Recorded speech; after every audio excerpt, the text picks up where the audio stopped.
दुनिया की दो सबसे ताकतवर ताकतें जब एक साथ खड़ी होती हैं तो इसके पीछे कोई बड़ा मकसद जरूर होता है। और इस बार अमेरिका और इजराइल एक ऐसी डील में जुटे हैं जो सिर्फ हथियारों की नहीं बल्कि आने वाले टकराव की आहट भी है। नमस्कार, मैं एकाग्र गुप्ता और आप देख रहे हैं द हिंदी टॉप। इजराइल ने अमेरिका से एक बहुत बड़ी हथियार डील फाइनल कर ली है। कीमत है $675 मिलियन, यानी करीब 5,600 करोड़ रुपए से ज्यादा। इस डील के तहत अमेरिका इजराइल को देगा 5,000 बम और हजारों असॉल्ट राइफल्स।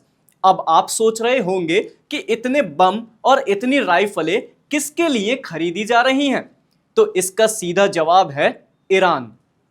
इजराइल पहले ही साफ कर चुका है कि अगर ईरान न्यूक्लियर डील यानी परमाणु समझौते पर नहीं आया तो वो चुप नहीं बैठेगा।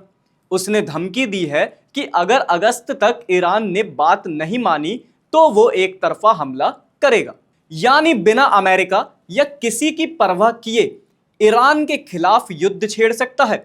और अब जब इजराइल को अमेरिका से 5,000 बम मिलने वाले हैं तो दुनिया समझ गई है कि ये सिर्फ डील नहीं है, ये ईरान के लिए अल्टीमेटम है। अमेरिका की मंजूरी से क्या बदलेगा? अमेरिकी सीनेट यानी संसद के ऊपरी सदन ने इस डील को हरी झंडी दे दी है। अब इजराइल को जो खेप मिलने वाली है उसमें क्या शामिल है? देखिए, 2,000 पाउंड वाले दमदार बम, असॉल्ट राइफल्स और कई तरह के हथियार जो युद्ध में इस्तेमाल किए जा सकते हैं। ये सब इसलिए जरूरी है क्योंकि ईरान ने यूरेनियम संवर्धन की प्रक्रिया तेज कर दी है। यूरेनियम संवर्धन यानी परमाणु बम बनाने की तैयारी, और इजराइल इसे अपनी सुरक्षा के लिए खतरा मानता है। लेकिन अब जरा रुकिए, यह डील इतनी आसान नहीं थी। अमेरिका के डेमोक्रेट सांसदों ने इस डील का कड़ा विरोध किया। सीनेट में 2 प्रस्ताव लाए गए कि इस डील को रोका जाए, लेकिन दोनों बार भारी मतों से प्रस्ताव गिरा दिए गए। पहली बार 70-27 के अनुपात में, दूसरी बार 72-24 के अनुपात में। मतलब ये कि कई डेमोक्रेट सांसद, खासकर बर्नी सैंडर्स, इस डील के खिलाफ थे। उन्होंने कहा कि जब गाजा में भूख और तबाही फैली है तब ऐसे समय में इजराइल को बम देना गलत है। लेकिन रिपब्लिकन पार्टी और डेमोक्रेट्स का एक बड़ा हिस्सा इस डील के साथ खड़ा रहा। गाजा में जारी युद्ध ने बढ़ाई बेचैनी। अब सवाल ये कि विरोध क्यों हुआ? तो इसका सीधा जवाब है गाजा में मची तबाही।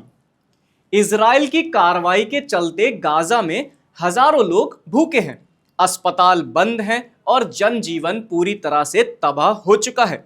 ऐसे में जब अमेरिका इजराइल को 5,000 बम बेचने की बात करता है तो वहां के सांसदों के मन में भी सवाल उठते हैं।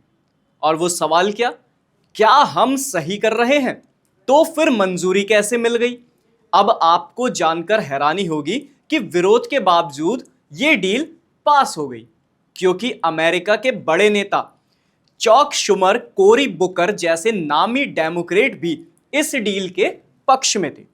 और रिपब्लिकन पार्टी तो पहले से ही इजराइल की पूरी तरह समर्थक रही है, उन्हें कोई आपत्ति नहीं थी। यानी एक तरफ ह्यूमन राइट्स की बात हो रही है और दूसरी तरफ रणनीतिक फायदा भी देखा जा रहा है। और अमेरिका ने रणनीति को चुना ईरान पर दबाव बनाने के लिए। अब असली सवाल यह है कि अगर अगस्त तक ईरान पीछे नहीं हटा तो क्या इजराइल हमला करेगा? क्या अमेरिका उस हमले में साथ देगा? और अगर युद्ध हुआ तो क्या पूरा मिडिल ईस्ट यानी पश्चिम एशिया एक नई जंग में घुस जाएगा? इन सब सवालों के जवाब आने वाले हफ्तों में मांगे जाएंगे। तो दोस्तों, ये सिर्फ एक हथियार डील नहीं है, ये इशारा है दुनिया की सबसे बड़ी ताकतें क्या सोच रही हैं और किस ओर बढ़ रही हैं। अमेरिका के लिए ये रणनीति है, इजराइल के लिए ये आत्मरक्षा है और ईरान के लिए ये चेतावनी है। अब देखना यह है कि ये बम सिर्फ गोदाम में रहेंगे या वाकई किसी शहर की छतों पर गिरेंगे। आपकी इस खबर पर क्या राय है, हमें कमेंट सेक्शन में जरूर बताएं।